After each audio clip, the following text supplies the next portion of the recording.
Alrighty. Welcome back to Dr. Stone Anime Review, episode number 23. I apologize for not doing this yesterday because by the time I finally was able to get a chance to get it started, it got late. So, yeah. So in this episode, they arrive at Treasure Island. Of course, there's Sona Man. This says Lucas on the bottom. So, what's his name here?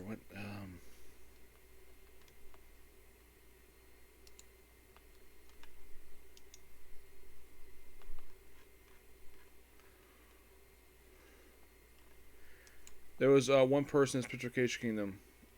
The one let's see if I can find it here.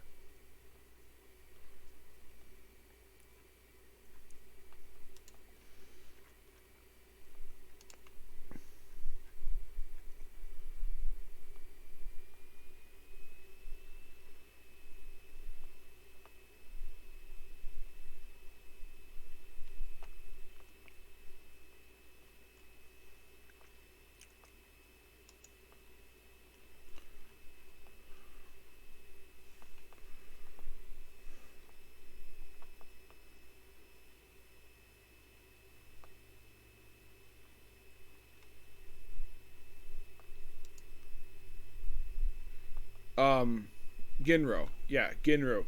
So he dives down and discovers there's a bunch of petrification statues down below. Why are they there? Not explained yet. They'll explain it later.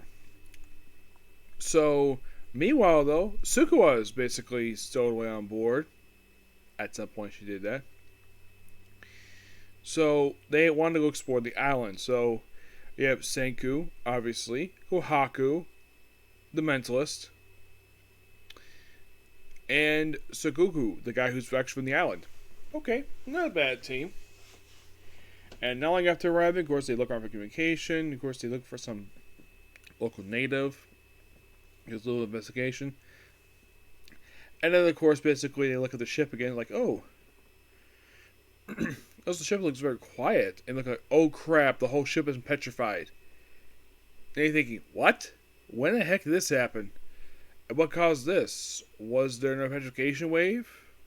Well, I'll explain later. Apparently, Sukuwa, who has been kicked to the shore by Riku, kicked to the shoreline by him, and of course then they just happen to come across a local native. Yes, and her name is Amaryllis. Yep, who is a beauty of the island. Yep. And of course, there's three guys who want to propose to her at once, and she turns them all down. And of course, also Revolve, and of course, they deal with the Revolve thanks to using tear gas of all things. Yes, freaking tear gas.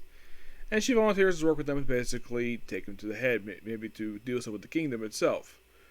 I mean, we're only just starting. Yeah, even though you can say last episode was definitely the start, but this one felt like a true start. That's like because this arc is in the manga. It's quite lengthy, and if you're curious though,